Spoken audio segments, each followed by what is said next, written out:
at snapconstruction.com. That's 612-333-SNAP or snapconstruction.com. Feeling like people just don't get the vibrant rainbow unicorn that is your celestial essence? Have you been wondering how you stepped into this infernal, mundane timeline full of muggles, NPCs, and toilet paper shortages? Here at Magus Books and Herbs, we get you, and are staffed with real-life unicorns just waiting to help you rediscover your shine.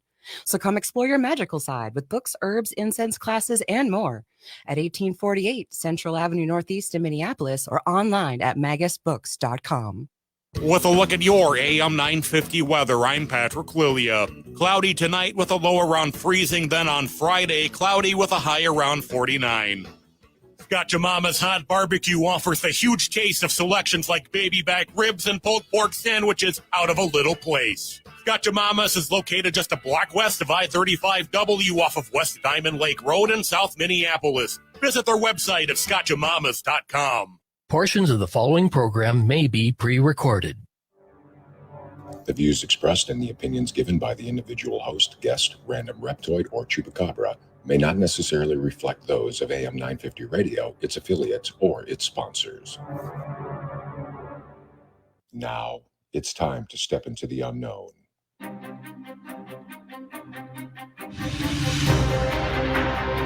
There are things people experience but never talk about. A shadow moving in the corner, flickering of the lights, a disembodied voice. We invite you to talk with us, share your story, share your experience, because this isn't just your story, this is our story.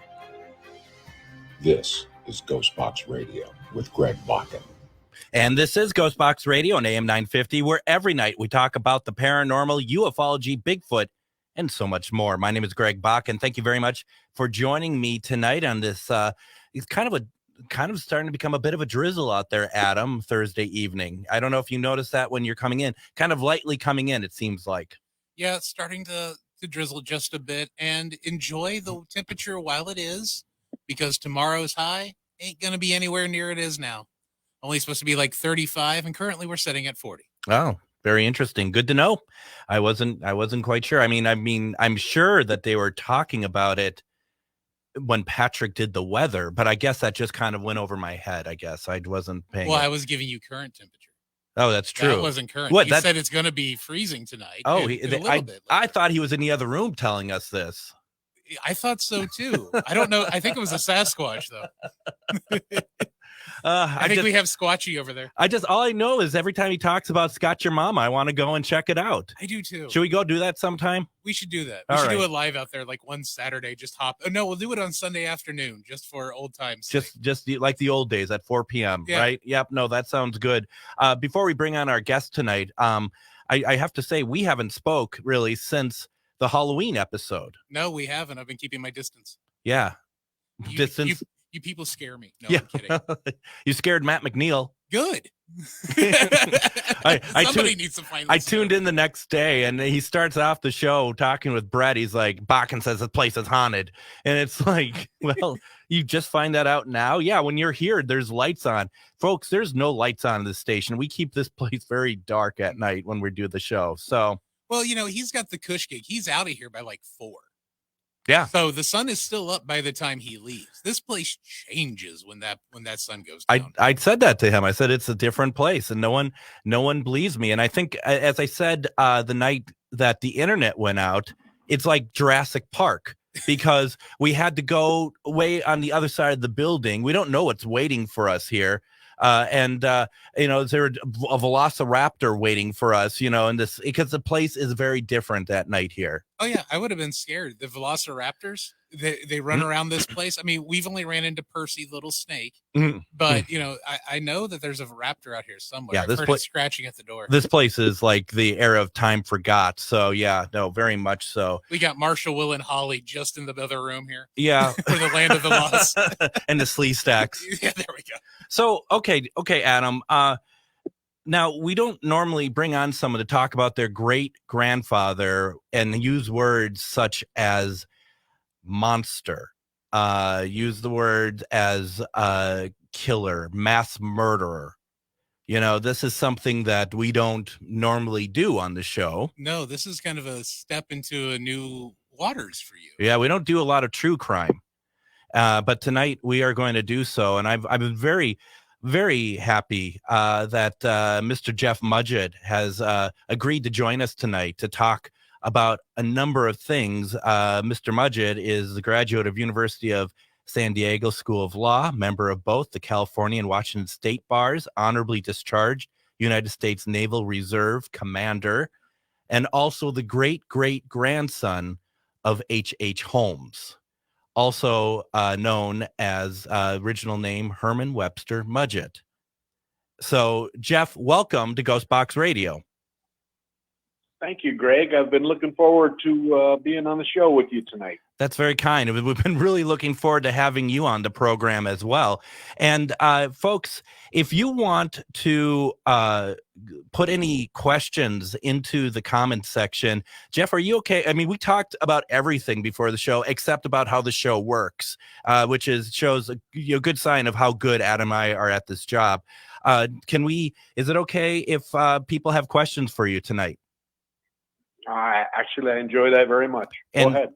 And folks, you can also call in 952-946-6205. The number is 952-946-6205. Jeff, one thing that I'm really interested in is kind of your relationship with your great-great-grandfather. And I know that's an odd thing to say considering he was executed in 1896. But, the idea of coming to terms, learning about who he was, and now kind of, doing the research and writing about him, I'm curious to know where it was in your life that you realized or was told who your grandfather was. Great-great-grandfather. It was and I tried to capture that in the first part of my book, but it was a family dinner party. We were there. Grandma was cooking her favorite pot roast. Mm-hmm. I mean, her famous pot roast, and the whole family was there. My uncle and his kids, and my stoic, cold as ice grandfather's there at the head of the table, and as normal, never saying a word, just sitting there listening to all of us back and forthing. And the conversation got into my grandmother's new hobby, which was tracking down our ancestry. Mm.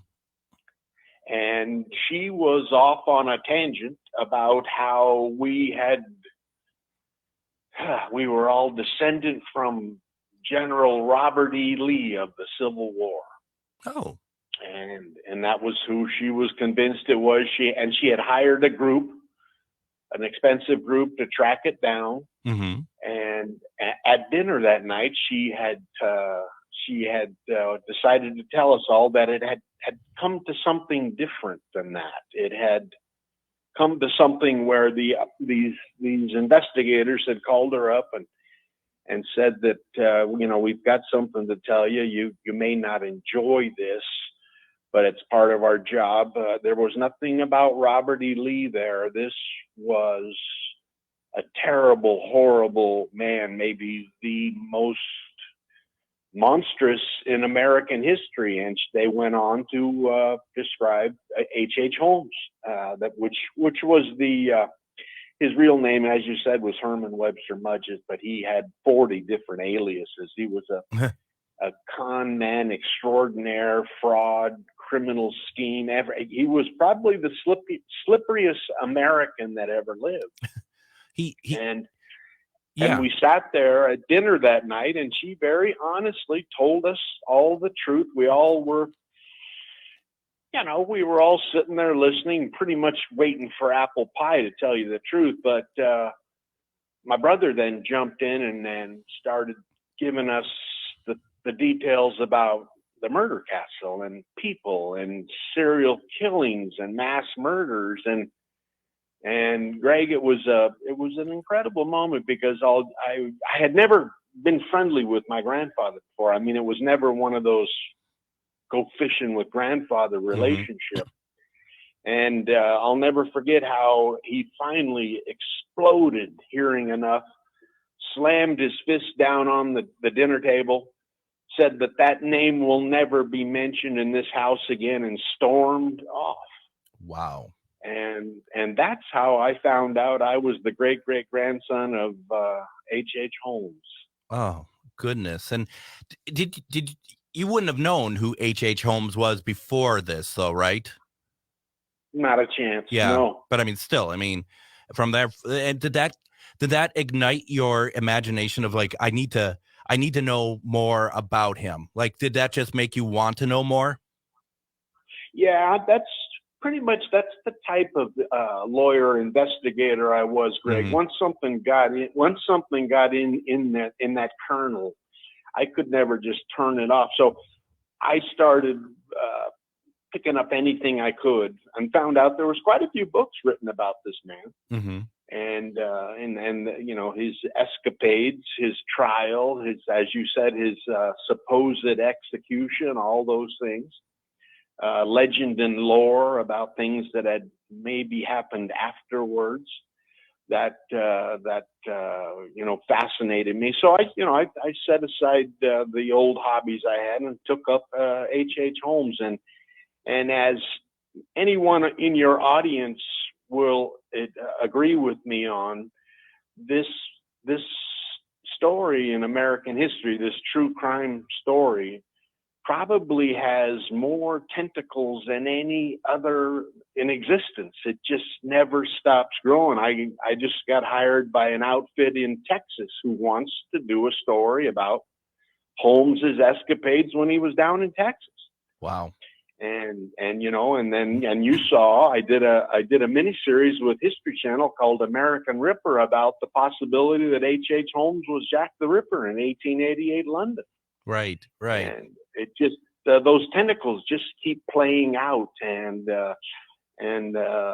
so I enjoyed it. I made trips to the Smithsonian. I made trips to Chicago's museums and everything they had about Holmes, and so it was an interesting hobby to have. It wasn't something you want to be proud about. This wasn't something you wanted to be descendant from.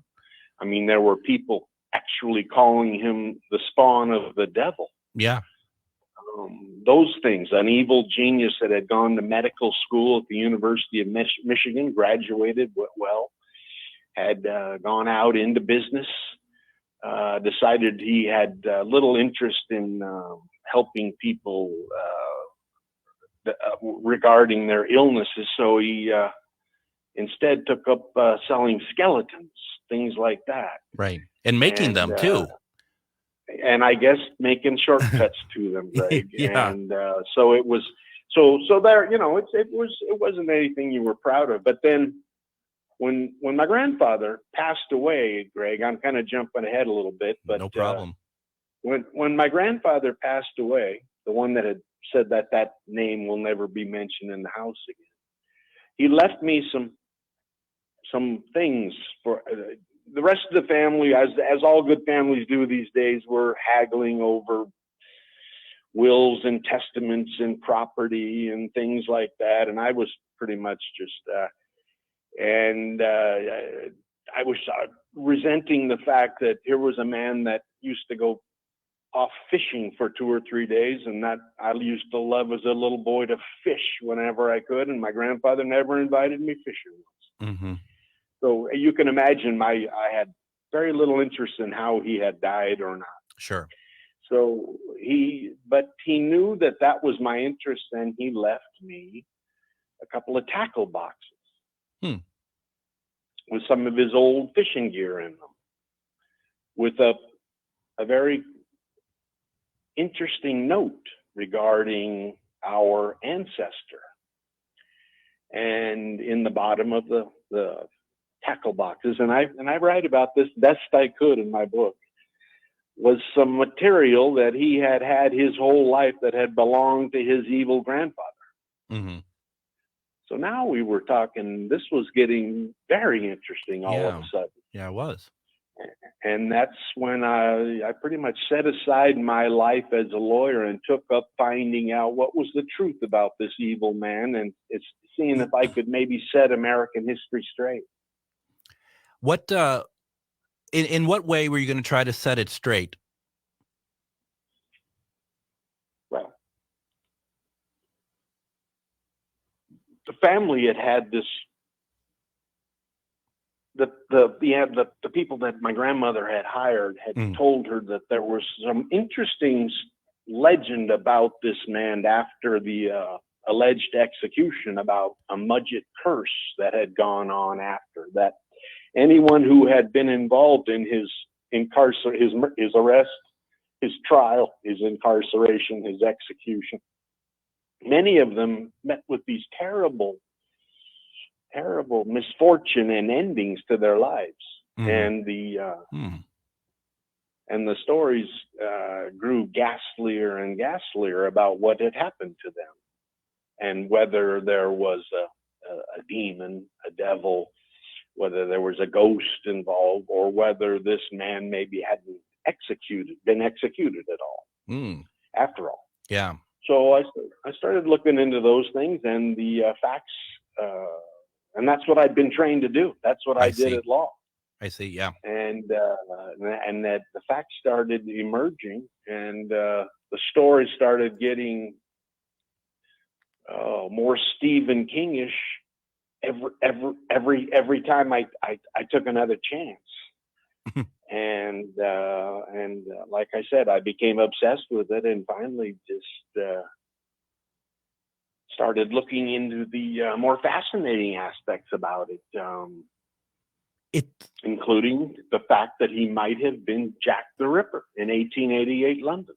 There was evidence that was indicative of that fact. And what I quickly found out, Greg, was whenever I was off investigating, in Chicago, in Washington, D.C., in Maine, in Texas, in Indiana, anywhere that Holmes had been when he was a criminal, I was always approached by someone who said they had another secret about him they wanted to share with me. It was quite fascinating. And perhaps the most interesting one of all was a group of men who came to me that said that they had been studying for years about how Holmes had been the author. I don't know how much information you have about Jack the Ripper, or if you've done any studying about it yourself. Little bit of Whitechapel, yeah.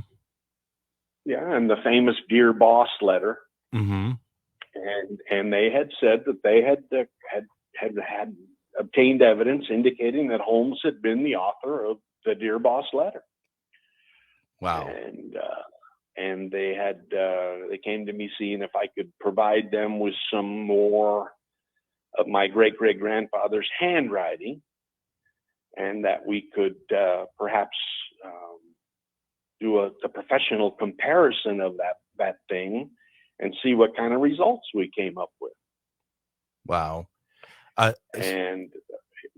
ahead. I was just going to say, Jeff, why don't we just stop there for a second, because we're up against the clock. We're going to take our first break. This is an amazing conversation. I have some questions in the chat we're going to get to after the break. We'll kind of pick up with that letter, and we're going to be talking more with the great-great-grandson of H.H. Holmes, Jeff Mudgett. This is going to be a great conversation. You're listening to Ghostbox Radio on AM 950. Hello, I'm Jody, also known as Witch Jody on social media. I opened Midwest Witchery and Healing in historic Stillwater because as a nurse, I love to help others. When you come and visit Midwest Witchery and Healing, you will find everything from divination and magical services, classes to ritual tools, jewelries, handcrafted candles, witchy gear, and much more. My store is a safe environment for all on their own unique path. Look for the purple door. Find out more at MidwestWitcheryHealing.com. Reach your highest level of consciousness and well-being with MetamorphosisConnections.com. MetamorphosisConnections.com is an online directory of the best holistic and metaphysical practitioners to help you make your most informed choices. You can search MetamorphosisConnections.com for classes, events, wellness and life coaches, plus metaphysical products and shops. You can also search for a wide array of healers from all modalities, including EFT, sound healing, energy healing, light therapy, ancestral healing, shamanic healing, reflexology, past life regressions, hypnotherapy, yoga, and more. And if you're not sure where to start, the search feature on metamorphosisconnections.com is tailored to help both those who know what they are looking for and those who are just starting. Come explore the possibilities for your higher self by visiting metamorphosisconnections.com. Their experienced practitioners can guide both beginners and those that are already on their spiritual journey. That's metamorphosisconnection.com, your link to direct you on your spiritual transformation. Hell is empty and the devils are all here again. Attend this original, uplifting, and revealing musical satire about the times in which we live. This play explores wokeism, misinformation, the colonization of Mars, spy balloons, and features parodies of President Joe Biden, former President Donald Trump, Elon Musk, and even Mickey Mouse and Barbie make an appearance. Interact's Hell is Empty and All the Devils Are Here Again offers a much-needed communal laugh and is in the spirit of radical inclusion. The performance is at the Luminary Arts Center in the North Loop and ends November 18th, so get your tickets now. Special Queer Night on Thursday, November 16th. Time is going fast, so do not miss your chance to see this original performance, only available in Minneapolis. Interact Center's mission is to create art that challenges society's view of disabilities, and this performance features a cast of neurodiverse actors offering a joyful, inclusive, and funny look at our society. For tickets and more information, go to interactcenterarts.org. Hurry, play ends November 18th. And welcome back to Ghostbox Radio on AM 950. My name is Greg Bach, and tonight we are talking to the great-great-grandson of H.H. Holmes, Jeff Mudgett. We're talking about a lot of interesting stuff tonight. Feel free to call in 952-946-6205, 952-946-6205, or you can leave a comment if you're watching us on Facebook or LinkedIn or YouTube. Just put a comment in if you have a question for Jeff. Just a little bit of kind of backpedaling here a little bit. Just the Dear Boss letter that we're talking about here, which they believed is written by Jack the Ripper.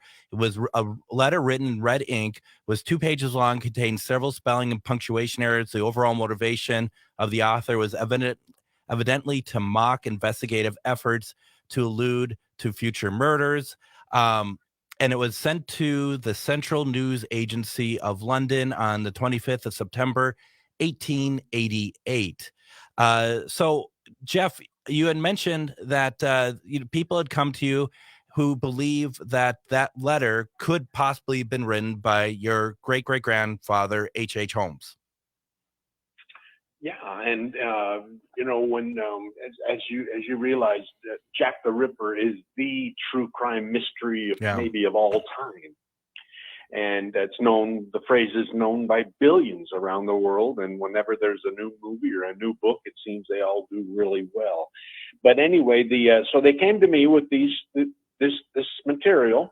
They wanted to share this and wanted me to help each other, and they had some experts, handwriting experts, come back with conclusions, opinions about how similar the handwriting was between Holmes and the Dear Boss letter.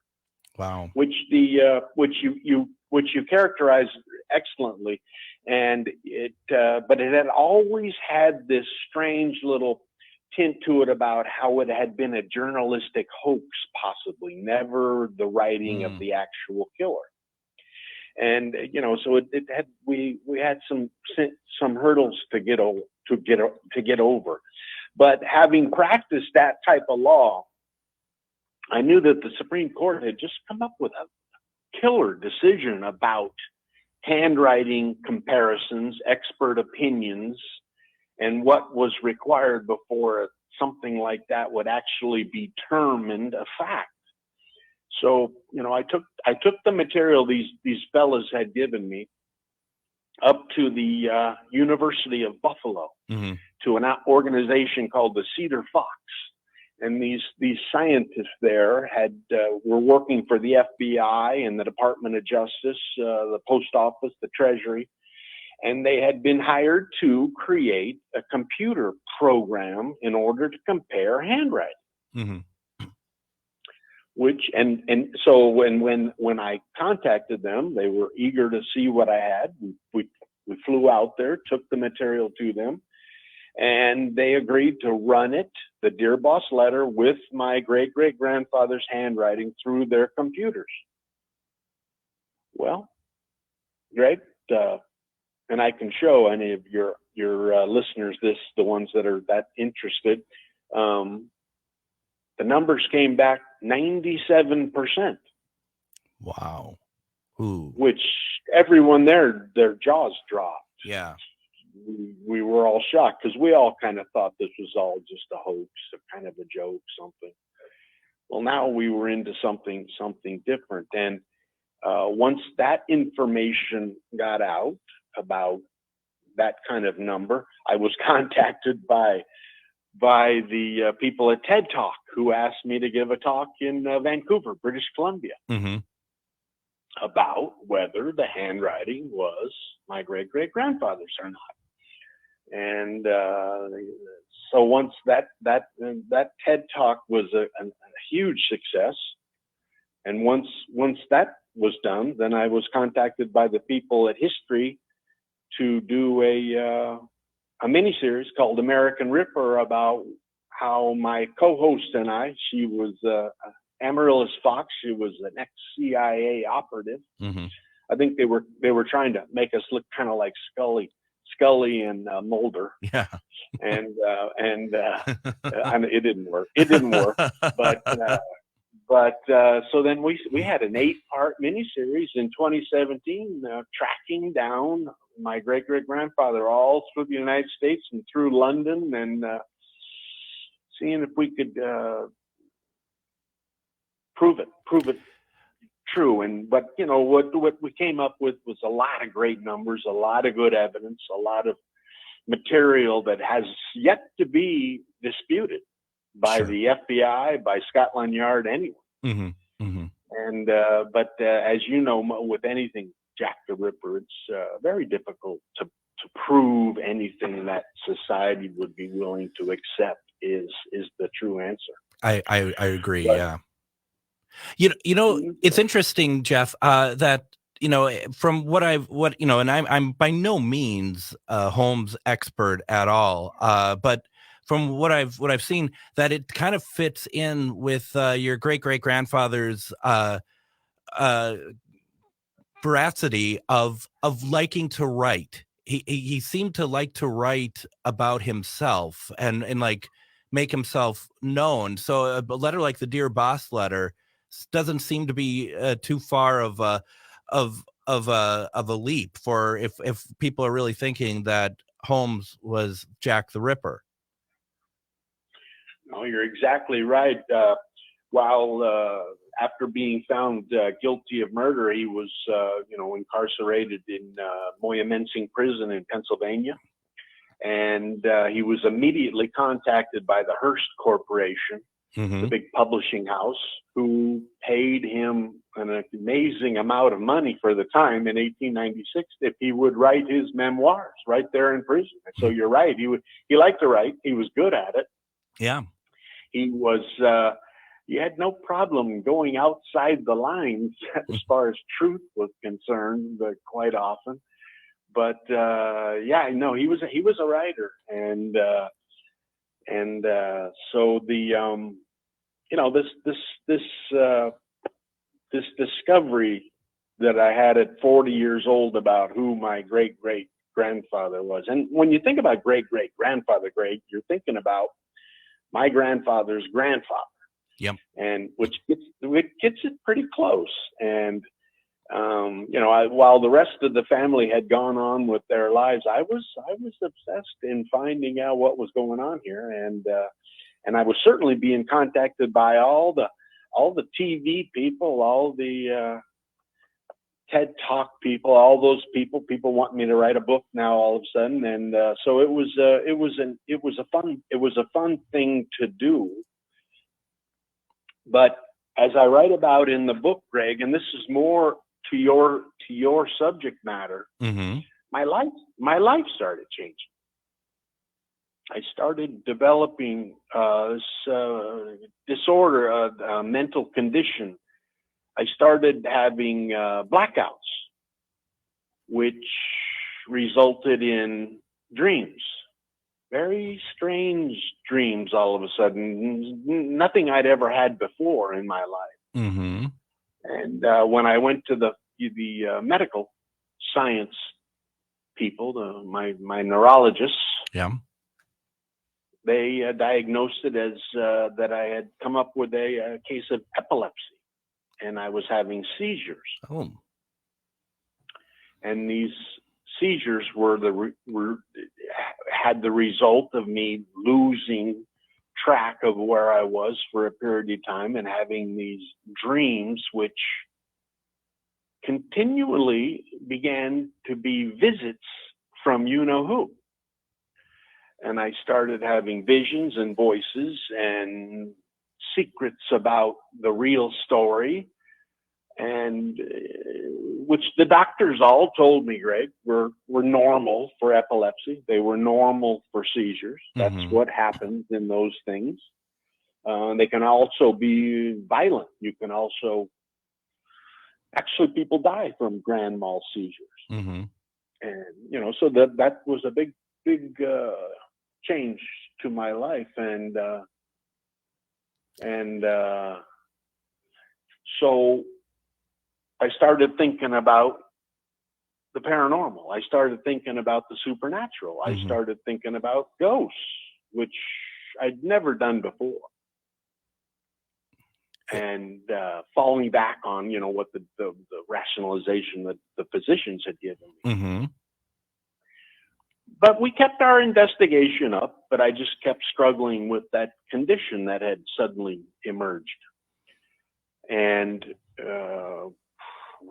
perhaps the ultimate experience and my first true encounter, if I could give that as my opinion. Mm-hmm. As you know, it's very difficult. Has anyone ever proven they've seen a ghost so that to the where everyone would believe, right? I mean, that's what it always comes down to, right? That we know what our situations, we know what our experiences are. Doesn't mean that everyone's going to believe what we're saying. Yeah. No. And so we had become the team, and I had developed an investigatory team. Even that's how fascinated people around the country. I imagine we've got a couple listeners from the team on listening right now to your show. That's cool. That'd be cool. And great, very intelligent, hardworking people that will help me whenever we find anything new about the subject. But and very talented too. But so we became fascinated with the subject of the murder castle, which, if you don't mind, I'll fill your listeners in a little bit. Please do. About in the late 19th century, 1890s, there was the Chicago World's Fair, which was the event of the time for the entire world. I mean, you had Einstein there, you had Edison, you had Tesla, you had these incredible people. They're all they're dedicating their new discoveries, and millions of people from around the world visited Chicago in this. And if you Google it up, you'll see the pictures of it there on the waterfront are incredible. They are incredible. I've seen them. Yeah, absolutely. And down the road, Greg, 2 miles down the road, a subway train. I don't know if they called it a subway train back then. Within walking distance, 2 mile, a short stretch of the legs, was Holmes building his murder castle. And with his pharmacy and with his offices and with his second floor hotel rooms for people that needed a place to stay overnight during the fair. And then with a basement down below, which books have been written over and over and over about. And I never got to see the actual basement. But the stories about it I don't know. Have you ever read Eric Larson's book, The Devil in the White City? I haven't read the book, but I've read descriptions about the murder castle. Yeah, and he's got great descriptions of what was going on down there in that basement and during the fair. So, and the paranormal world was pretty convinced that the post office there for some strange reason, Greg, I've never had an answer for this one. I've had FOIA requests. I've gone back to DC to see numerous people, but never had much of an answer on this about why the federal government would have bought the murder castle, torn it down, knowing that there had been unsolved murders committed there that the Chicago police had admitted that they'd never solved, and then built a U.S. post office sort of, adjacent to it. Right. Yeah. And like I said, up against, they bordered each other right there on the property. Mm-hmm. And the stories from the post office employees were how the basement was haunted. Well, that stuff was fascinating me all of a sudden. Mm-hmm. And I write about it in the book, about that first visit into the post office, getting permission to go down into that basement to see what we could find. That's incredible. A friend of yours is on here, Tom McNicholas. I see him in the chat here, and he says that he's known you for many years. He says best memory was we both visited the site of the murder castle and then he listened to your stories of this place. All right. Now, hey Tom, how are you? Jeff, I'm going to need to take another break here, and we have one more segment left. But I want to say something to you real fast. You don't have to answer now. You could think about it and be on the show. One of the things I do in the paranormal, and I'm relatively known for, is using a device called the Spirit Box. And a Spirit Box, if you don't know what that is, it's a device, basically a radio that you speak, you ask questions, and the theory is that you're getting more live responses from spirits. And I have been able to reach out to many people, people's relatives and stuff with great success. I even have like you said, we can't prove it, but I have audio that we believe is Mary Todd Lincoln through my Spirit Box sessions. My question to you is, and you don't have to answer this, but I'd like you to think about it, if you would ever consider doing a live feed, kind of like what we're doing now, you being on with me, and we try to reach your great-great-grandfather. I'll think about it. Think about it, please. And folks, don't expect an answer tonight. I kind of threw it on him and threw it on everybody. But what we're going to do is we're going to take a break. There's so much to talk about. We're not going to get through everything, but hopefully, we can coax Jeff to come back as well. We're going to come back, continue talking about H.H. Holmes. You're listening to Ghostbox Radio on AM 950. If you own a holistic or metaphysical business and are looking to expand, then you need to be listed on metamorphosisconnections.com. It's a network where you can grow with like-minded practitioners and reach new clients. Metamorphosisconnections.com is an online directory you need to list yourself and your business. Our platform makes it easy for you to create listings of your products and services, and you can also choose to list your classes, events, and so much more. Metamorphosisconnections.com helps you create weekly and monthly promotional ads targeted towards your potential clients and promotes them for you via social media and newsletter. There are clients searching for your specialty right now. Let us help them find you. Start your listing today so you can share your own unique gifts and talents by finding the level of membership that best fits your needs. Let us help you reach your clients that are searching for what you do. Visit metamorphosisconnections.com and sign up today. Hello, I'm Jody, also known as Witch Jody on social media. I opened Midwest Witchery and Healing in historic Stillwater because as a nurse, I love to help others. When you come and visit Midwest Witchery and Healing, you will find everything from divination and magical services, classes to ritual tools, jewelries, handcrafted candles, witchy gear, and much more. My store is a safe environment for all on their own unique path. Look for the purple door. Find out more at MidwestWitcheryHealing.com.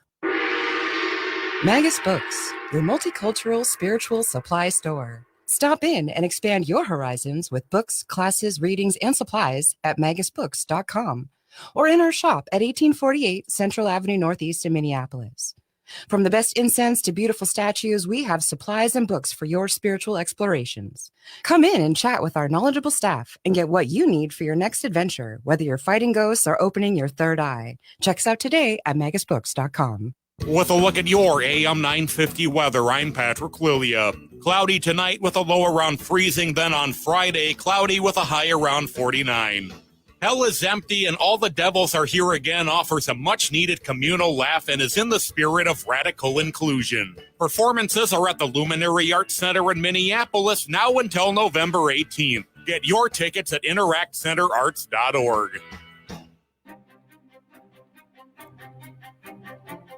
So you're telling me, Adam, he is not in the building? No, apparently not. All right. I mean, it's lifelike. The weather is lifelike. It really is. Join us tomorrow on Ghostbox Radio with Greg Bach, and it's Casual Friday.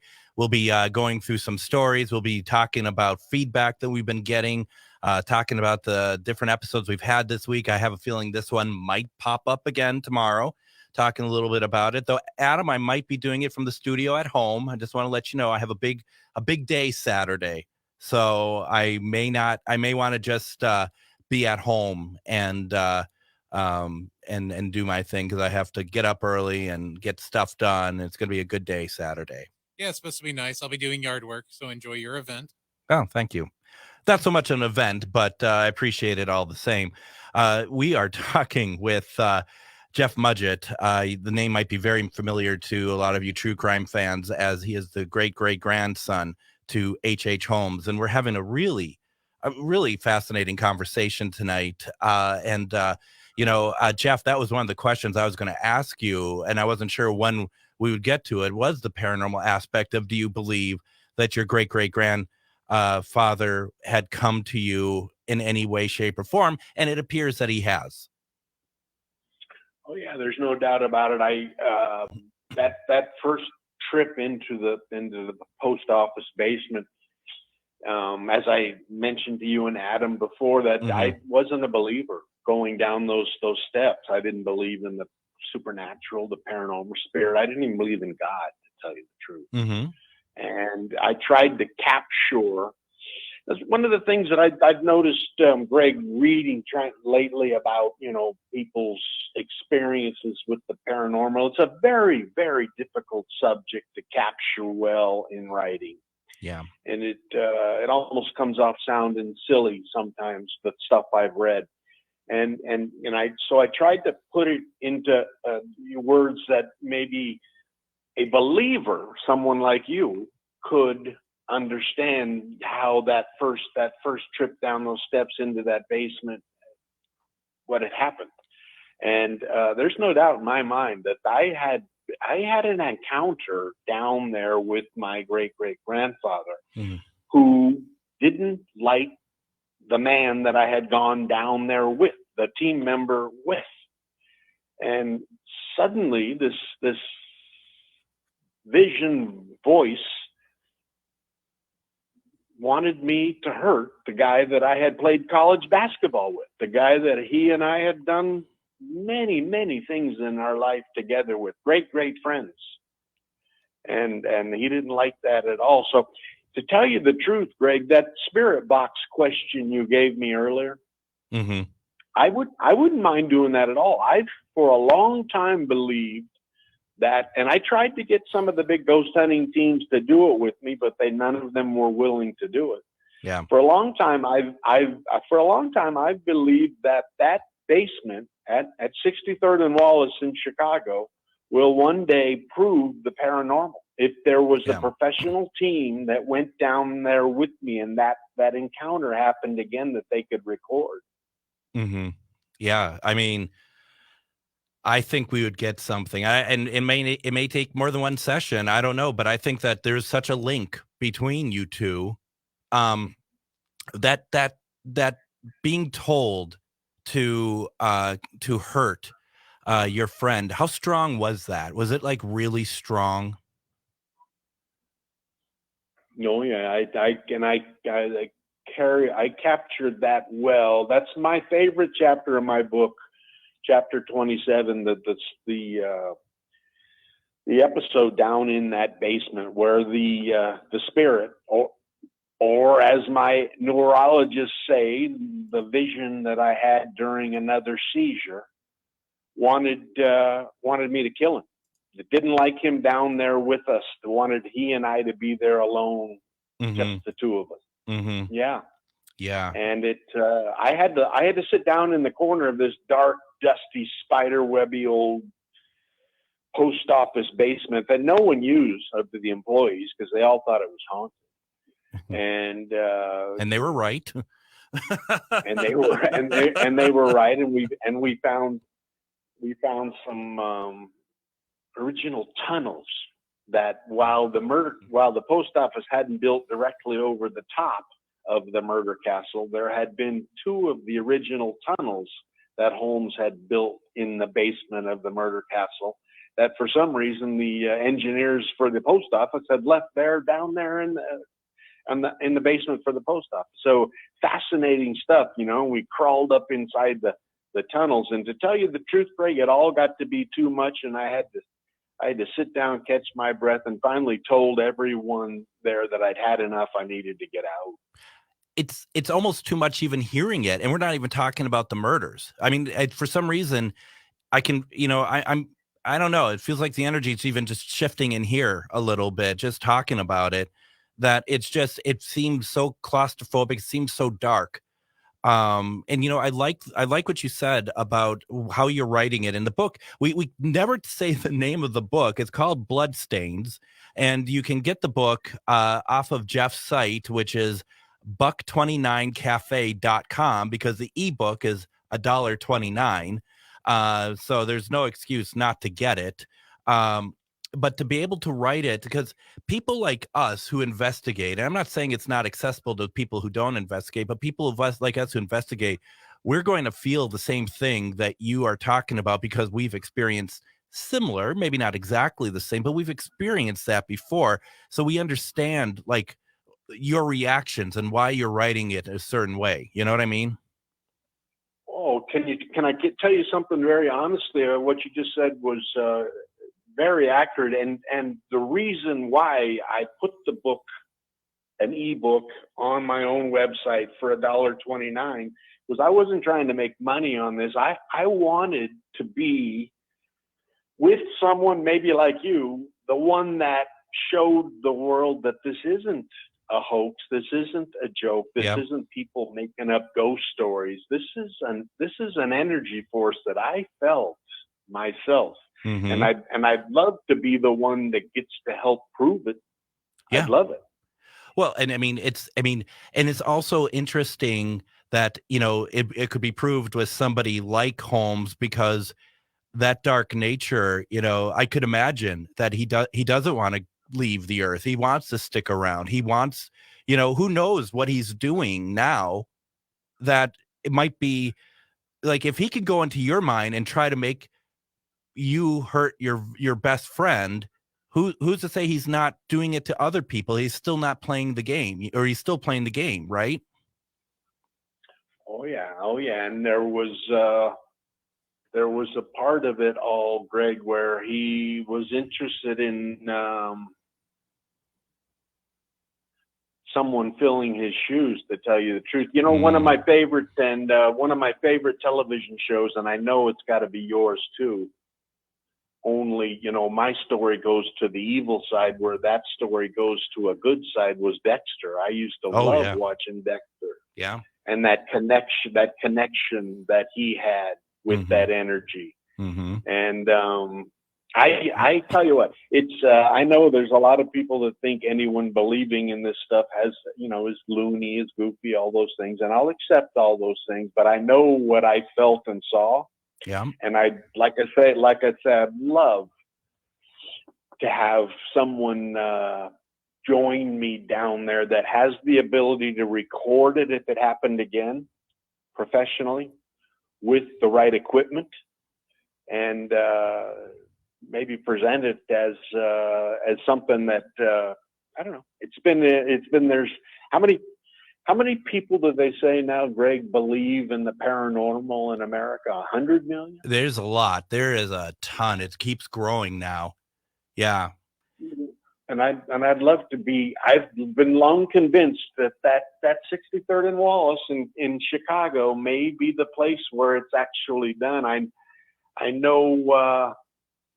I did a show with the Ghost Adventures in Indiana once about a house that Holmes had murdered a little boy in. And to tell you the truth, we found nothing.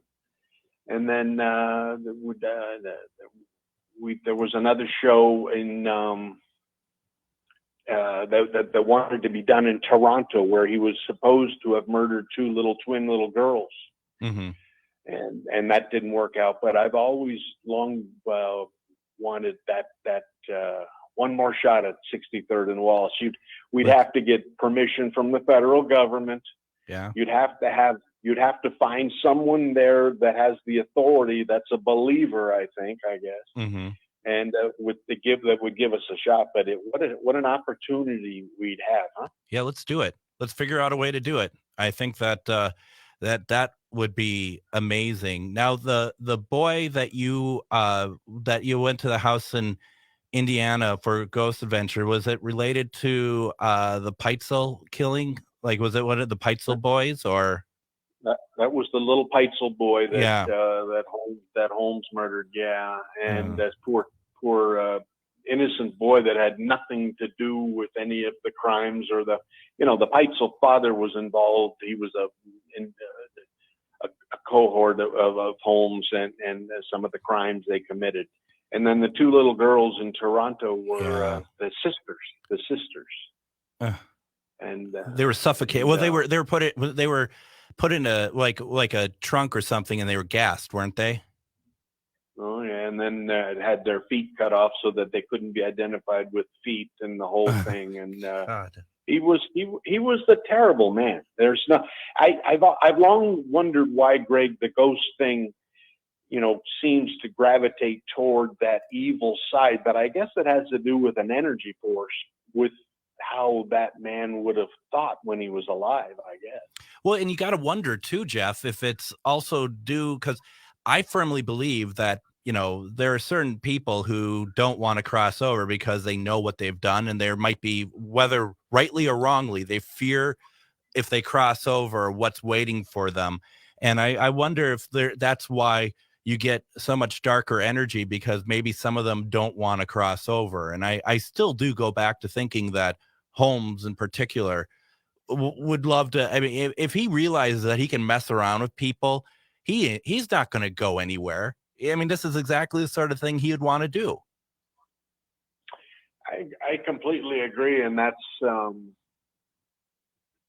when I don't know how much time we have left. We have about 2 minutes. A quick. Oh, how much? About 2 minutes. Well, then we don't have enough for it. But if I ever get a chance to come back on with you, I'll let your listeners in on when History Channel actually agreed to assist me. We actually had the Holmes body exhumed from where it was allegedly buried after the execution. Yeah. And then we hired some amazing anthropologists from the University of Pennsylvania to determine whether it really was Holmes or not, with the latest in forensic science, CT scans, DNA, all that stuff. Wow. And I'll tell you though, but one night in particular, we had the body out. It was at the lab at the UPenn, and the film crew from History was up there getting their dinner break. And I had snuck down into the lab, Greg, to be with the skeleton by itself, laying there on the table. Yeah. And I actually grabbed the skull in my hand, and as the Hamlet scene. Yeah. And I had tried talking with the skeleton to ask him why he'd been like that, why he'd done those things, why he wanted to be with such a brain, why he'd wanted to be so evil when he could have helped thousands of people back then with the disease they had in America in the 19th century, all those things. And at that moment, Greg, before they did any of their forensic science, the DNA, they did DNA comparison on me, everything with the body.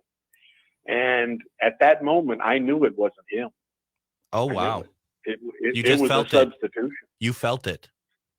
I felt it. It wasn't him. And they, they didn't want to put that on the television show, obviously. But when we did the DNA, when we did the CT scans, it wasn't.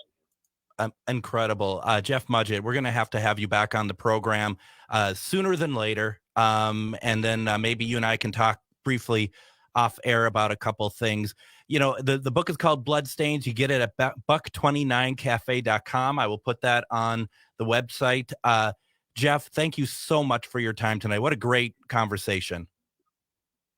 Oh, I knew it would be a good time, and I'd love to come back on. And the conclusion of the book was something I'd really like to discuss with you and your listeners and Adam about where Holmes went after he escaped execution. We will definitely do that. Tomorrow's Casual Friday. Everyone take care. Good night. It's Brad Friedman, host of the Bradcast, weeknights at 7 on